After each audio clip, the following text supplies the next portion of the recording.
tell me about how attracted you starting misfolding protein? Okay. Yeah, as you mentioned, I did my career in Chile. I am originally born in Chile, and I got my PhD there.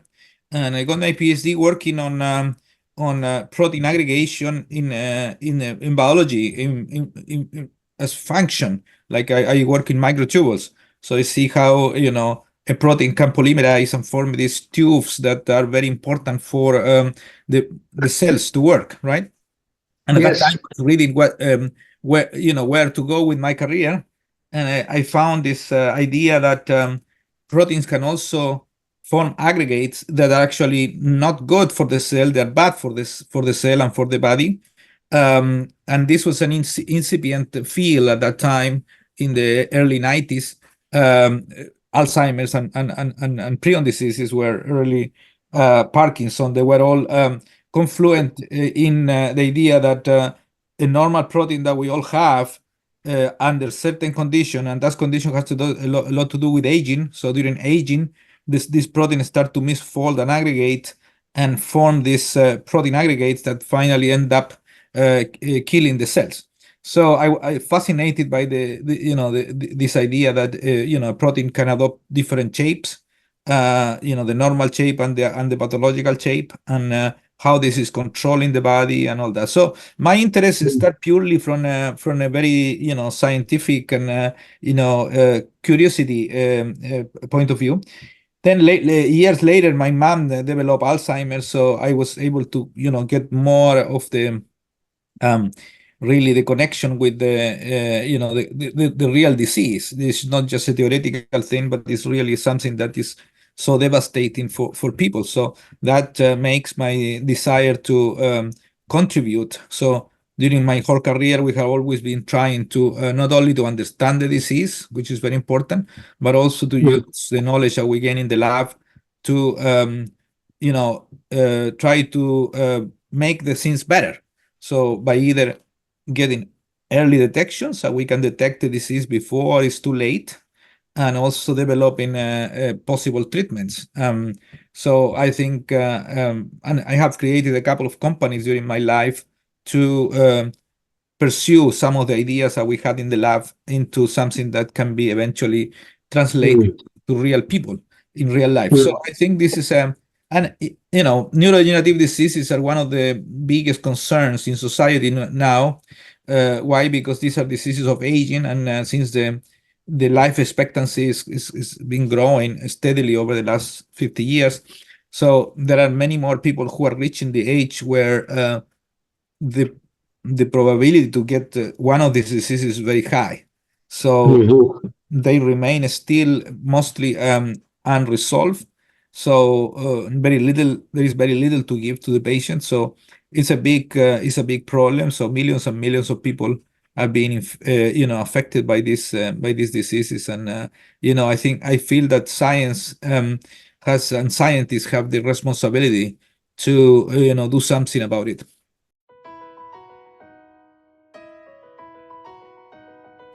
My question is, how will you translate your finding to practically dissolve this misfolding protein, and also in a final, what's your opinion about this is a major neurodegenerative disease. So far, it's very difficult to stop their progressing and or cure this disease.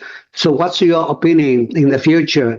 Can we, to have the solution for this major neurodegenerative disease? Yes, I'm optimistic, but I'm kind of optimistic by nature. And I think that the problem so far mostly has been that we get to the patient when it is too late. So today, most of the diseases are diagnosed clinically. So basically, when they start to develop symptoms of the disease, so if it's Alzheimer's, will be memory problems. If it's Parkinson, will be movement problem. So people go to the doctor, and the doctor does a run some test, and then finally say, okay, you have Alzheimer's, you have Parkinson. But at the time that this happened, a very substantial part of the brain is already destroyed, irreversible.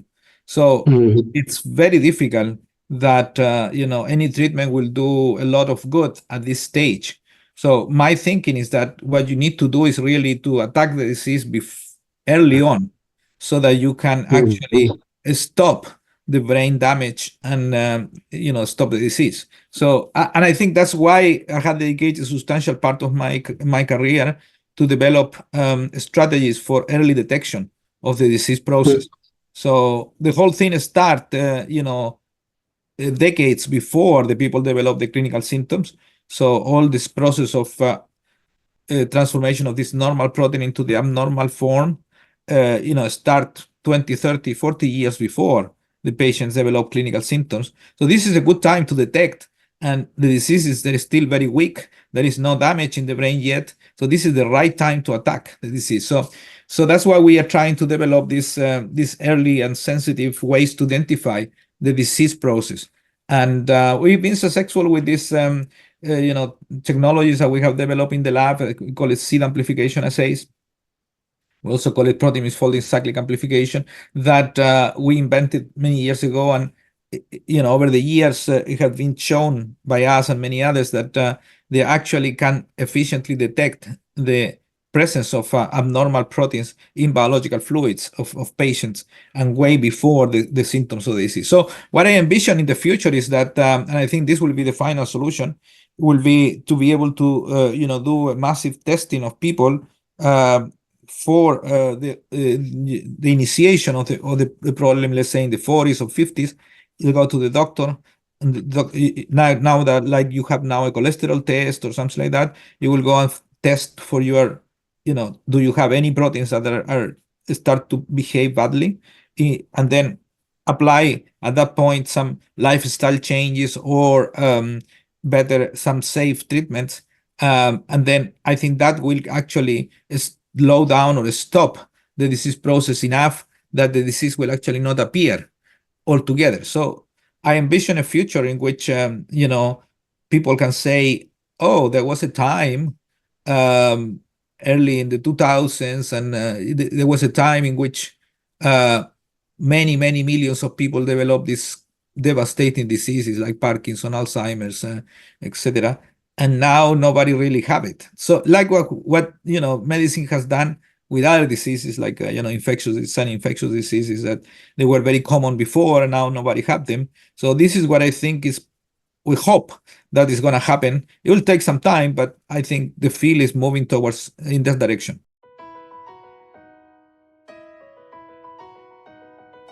So, what's your opinion? For example, one of my friend working on alpha-synuclein, that amplification from the serum, blood, and they can detect the alpha-synuclein distinguishable from the normal, from the with Parkinson's disease, and also some people work on tau, phosphorylated tau protein for the Alzheimer's disease in blood. Do you think is in the future we may just depend on the blood test can find this is a disease, or we need more? I think that's the idea, right? I mean, the idea that we could go to be able to detect in a non-invasive fluid like blood or urine the process of protein misfolding, the initiation of the process of protein misfolding, and early on. Because the thing is that the imaging reagents are great, but they require already substantial accumulation in the brain. You want to avoid that. You want to go before that, right?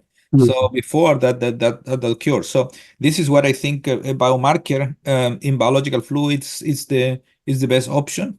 And the seed amplification technology that we invented, what it does is to reproduce the process that happened in the disease. So during the disease, everything starts small. The process of misfolding and aggregation of protein start with very few molecules, but then they spread and they grow and they keep going to the new areas of the brain, etc., to produce the disease. So what we do in the lab we take this a small amount of the abnormal protein, and we do the same process that happened by decades in the brain of this seeding and amplification of the amount of abnormal protein, and we reproduce that in the test tube in a matter of hours. So basically, that's why the beauty of our technique is that you actually are doing the same that is happening in the disease in the test tube, but you compress the time so you don't have to wait many years for the problem to appear.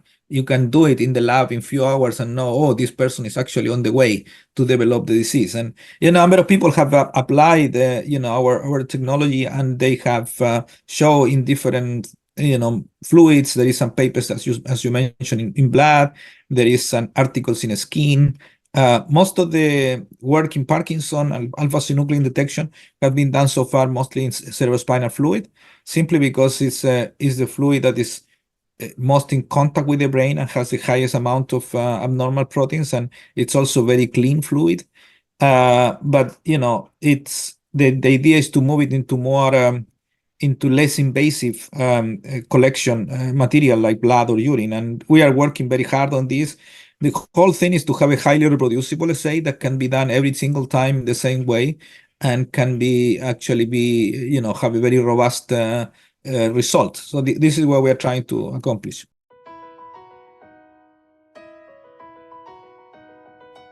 Of the question most people will ask, since the misfolding protein like a seed amplify from one cell to another, is like a prion disease. What's your opinion about that? For like Alzheimer disease, Parkinson, disease. Do you think this is a very similar to prion disease? Absolutely. I mean, we were one of the first who started working with this idea that all the neurodegenerative diseases are behaving the same manner as prion diseases. So and now I think it's pretty well accepted that this is true. Prions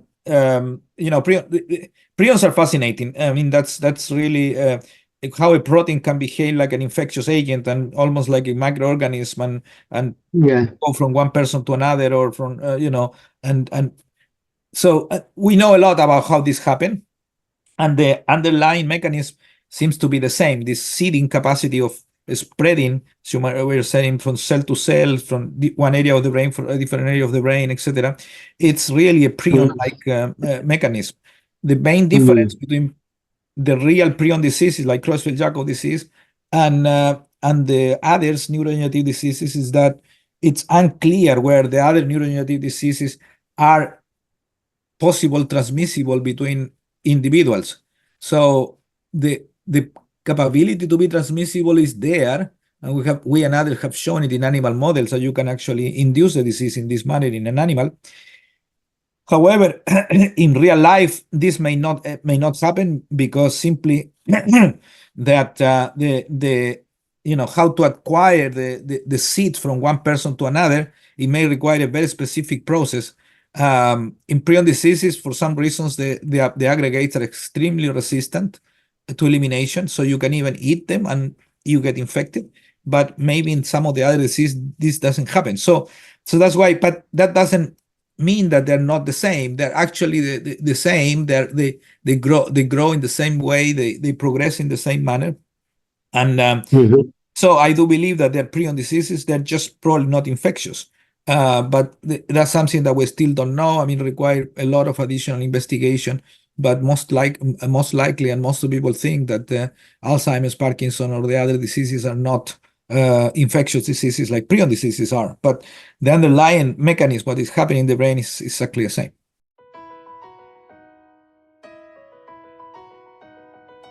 Most people are very interesting in your work. That you have a lot of fans in China for the scientific society. Give some advice for the people who are starting their careers in science.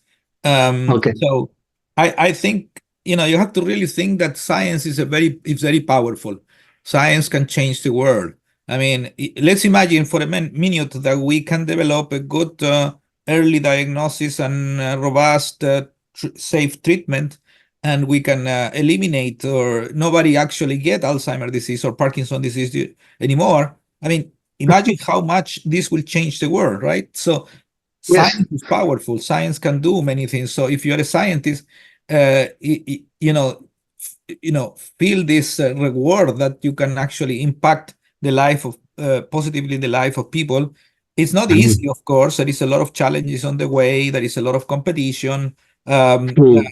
But I think if you work hard and you believe that you can do it, make a difference, and you just spend time on thinking, and try to think of things that not a lot of people follow in this trap of doing what everybody else is doing.